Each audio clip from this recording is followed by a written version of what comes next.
Hello, welcome back to খেলো Bangla channel. আজকের ভিডিওতে থাকছে মোহনবাগান টিম এবার একজন গোল মেশিনকে কিন্তু সাইন করাতে চলেছে। সে খবর জানাবো ইস্টবেঙ্গল টিম আজকে একটা অতি অনায়াসে কিন্তু জয়লাভ করলো, সেই ম্যাচ জানাবো। থাকছে খেলার আরও আপডেট খবর। তার আগে প্রতিদিনের মতো বলবো, খেলার আপডেট খবর পাওয়ার জন্য আমাদের চ্যানেলটিকে সাবস্ক্রাইব করতে একদম ভুলো না। তো চলো শুরু করছি আজকের প্রথম খবরটি শুরু করছি। আজকে ইস্টবেঙ্গলের আজকে একটা ম্যাচ ছিল, অনূর্ধ্ব 17 এলিট যে লিগ হয়তো সেখানে। তো সেই ম্যাচে ইস্টবেঙ্গল টিম মুখোমুখি হয়েছিল মোহামেডান স্পোর্টিংয়ে, যেটা মিনি ডার্বি বলা চলে। আর এই ম্যাচ ইস্টবেঙ্গল টিম কিন্তু 3-0 গোলে বড় ব্যবধানে জয়লাভ করেছে। এর আগের কটা ম্যাচ দেখেছিলাম, ইস্টবেঙ্গল কিন্তু হেরেছিল, মোহনবাগানের সঙ্গে একটা ড্র করেছে, আর একটা ম্যাচ কিন্তু তারা হেরেছিল 1 গোলে।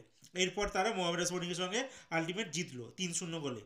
এরপরে যে খবরটি বলবো, আজকে একটা ম্যাচ হয়ে গেছে ইন্ডিয়ার ন্যাশনাল টিমের ফুটবলের। তো অনূর্ধ্ব 20 টিমের ম্যাচটা ছিল, যেটা আমি তোমাদের আগে একটা ভিডিওতে বলেছিলাম যে ইন্দোনেশিয়াতে যে আন্ডার 20 টিমের 4 দেশীয় একটা টুর্নামেন্ট চলছে, যেখানে ভারত আছে, সিরিয়া আছে আয়োজক দেশ, ইন্দোনেশিয়া আছে, জর্ডান আছে। তো ভালো ভালো টিমের সঙ্গে ইন্ডিয়ার খেলা চলছে। কিন্তু ওই আমাদের AIFF এর যে কর্মকর্তা আছে কল্যাণ চৌবে মহাশয়, উনি তো একজন করাপ্টেড লোক। তো উনি একটা ভালো টিম পাঠিয়েছে, মানে অনূর্ধ্ব 20 জায়গায় অনূর্ধ্ব 17-18 টিম পাঠিয়ে দিয়েছে, আর যা রেজাল্ট হওয়ার আজকে তাই হয়েছে। আজকে ম্যাচ ছিল, ইন্ডিয়ার প্রথম ম্যাচ ছিল এই টুর্নামেন্টে সিরিয়ার সঙ্গে। আর প্রথম হাফে তো 4-0 গোলে পিছিয়ে পড়েছিল ভারতীয় টিম। আলটিমেট ফাইনাল স্কোর দ্বারায় 6-1 ব্যবধানে সিরিয়ার মতো টিমের কাছে আমরা হেরে গেছি। সিরিয়া আমাদের থেকে অনেকটাই এগিয়ে, আমরা জানি। তা বলতে সিরিয়ার কাছে 6 গোল খাওয়া মানে, যদি আমরা জাপানকে ফেস করতাম, সৌদি আরবকে যদি ফেস করতাম, তাহলে তো আমরা এর থেকেও বেশি ব্যবধানে হারতে পারতাম, 12 গোল 13 গোলে হারতে পারতাম। মানে এরা স্বপ্ন দেখাচ্ছে 2047 সালে আমাদেরকে ফুটবল বিশ্বকাপ খেলাবে, এই একটা স্বপ্ন দেখাচ্ছে। উল্টে তা না করে এরা নিজেদের কাজটাই এরা মানে গোছাতে ব্যস্ত রয়েছে। ইন্ডিয়ান ফুটবলকে কী রকমভাবে তলানিতে নিয়ে যাচ্ছে এই কল্যাণ চৌবে মহাশয়। যে ইন্ডিয়ান ন্যাশনাল টিমের কথা একটা উঠেছিল যে আমাদের জুনিয়র টিমগুলো খেলোয়াড়দের নিয়ে ইন্ডিয়ান অ্যারোস টিমের মতো আরেকটা টিম তৈরি করা হবে, যারা নাকি আই লিগে খেলবে। তো সেইটাও তৈরি করতে পারলো না। আর এই মুহূর্তে এই যে জুনিয়র লেভেলে যে টিমগুলো, মানে অনূর্ধ্ব 19 বলো, অনূর্ধ্ব 20 যেসব টিমগুলো রয়েছে, তারা ঠিকঠাক প্র্যাকটিস ম্যাচ বা ফ্রেন্ডলি ম্যাচও খেলতে পারে না। যদি ঠিকঠাক প্র্যাকটিস ম্যাচ বা এইসব ম্যাচগুলো যদি বিদেশি টিমের সঙ্গে না খেলতে পারে, তাহলে খেলোয়াড়রা কী করে তৈরি হবে? জানা নেই, অজানা কারণবশত এরমভাবেই চলছে। আর ইউথ যে লিগগুলো হচ্ছে, তারা সারা বছরব্যাপী কিন্তু ম্যাচ খেলছে না, 1 মাস 2 মাসের মধ্যে লিগগুলোকে শেষ করে দিচ্ছে, তারপর তারা বসে আছে বা এখানে এখানে খেলে বেরোচ্ছে। তো এই নাম করেই কিন্তু চলে যাচ্ছে। কিছুদিন আগেও আমরা দেখেছিলাম ইগর স্টিমেকের যে কেসটা হয়ে গিয়েছিল, সেখানেও কিন্তু এই কল্যাণ চৌবে মহাশয় এমনভাবে কন্ট্যাক্ট করেছিল, যার জন্য তাকে আবার সেই কোচকে তাড়াতে গিয়েও অনেক টাকা আমরা ক্ষতিপূরণ দিতে হলো। আর ঠিকঠাক কোচও সিলেকশন করতে পারছে না, যেখানে এই হাবাসের মতো কোচ বসে ছিল সেই সময়টা, তাকে কোচের দায়িত্ব দিতে পারলো না, অন্যান্য কোচে দিয়ে দিচ্ছে। তো রেজাল্ট যা হবার মানে তাই হচ্ছে। খুব বেশি আশা করা উচিত নয় ভারতীয় ফুটবল টিমটাকে নিয়ে, যেরকম পারফরমেন্স তারা বজায় রেখেছে। আর পাশের দেশগুলোকে দেখে একটু শেখা উচিত, তারা যেরকম তাদের বংশগত খেলোয়াড়গুলো সাইন করেছে, আমরা সেই দিকেও স্বপ্ন দেখিয়েও সেই বহুদিন ধরে দেখাচ্ছে, তারপরও কিন্তু সই করাতে পারছে না।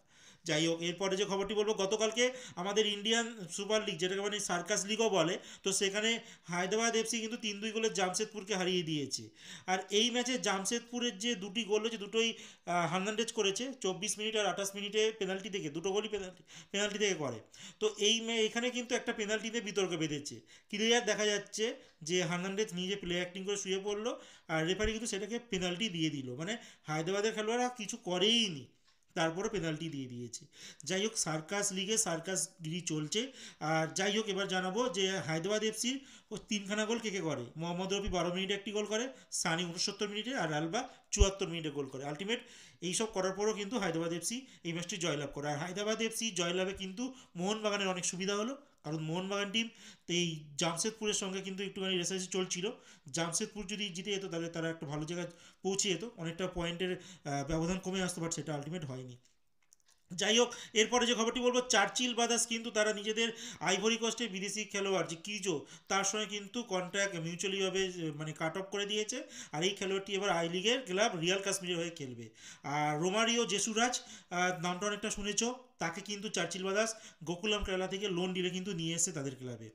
এবার লাস্ট যে খবরটি বলবো, মোহনবাগান সুপার জায়েন্টের কথা। মোহনবাগান সুপার জায়েন্ট টিম, তারা কিন্তু একজন দেশীয় একজন কিন্তু গোল মেশিনকে চাইছিল। কে সেই দেশীয় গোল মেশিন? আইজল এফসির খেলোয়াড়, লাস্ট ইয়ার প্রচুর গোল করেছে আই লিগে, যার নাম লাল রিনজুয়ালা লাল বিকিনিয়া। তো এই খেলোয়াড়টি এই মরশুমে কিন্তু 7খানা গোল করে ফেলেছে অলরেডি তিনি। আর এই খেলোয়াড়টিকে এই মরশুমে প্রথম দিকে তার কিছু মেডিকেল ইস্যুর জন্য তাকে সাইন করাতে পারেনি, বাট এইবার যা খবর শোনা যাচ্ছে মোহনবাগান টিম ম্যানেজমেন্ট এই খেলোয়াড়টি কিন্তু সামনের মরশুমে একদম প্রথম দিকেই একদম লেগে পড়েছে এই খেলোয়াড়টিকে সাইন করবার জন্য। আর এই খেলোয়াড়টির সঙ্গে কিন্তু আইজল এফসির এই বছরই কিন্তু কন্ট্যাক্ট শেষ হচ্ছে। আর খুব অনায়াসেই হয়তো মোহনবাগান সুপার জায়েন্ট টিম এই লাল রিনজুয়ালা লাল বিকেনিয়াকে কিন্তু মোহনবাগান টিমে নিতে পারে। আর এই খেলোয়াড়টিকে যদি নিয়ে নেয় মোহনবাগান তাহলে কিন্তু দারুণ সাইন হবে। দেশি খেলোয়াড় একটা অপশন কিন্তু তাদের কাছে ওপেন হয়ে যাবে, যে সবসময় বিদেশি কেন, এবার দেশীয় একজন ভালো মানের একটা খেলোয়াড় আমরা পেয়ে গেছি। তো আজকের মতো খেলার খবর এতটুকুই। ভালো থেকো, সুস্থ থেকো, দেখা হচ্ছে নতুন আরেকটি ভিডিওতে।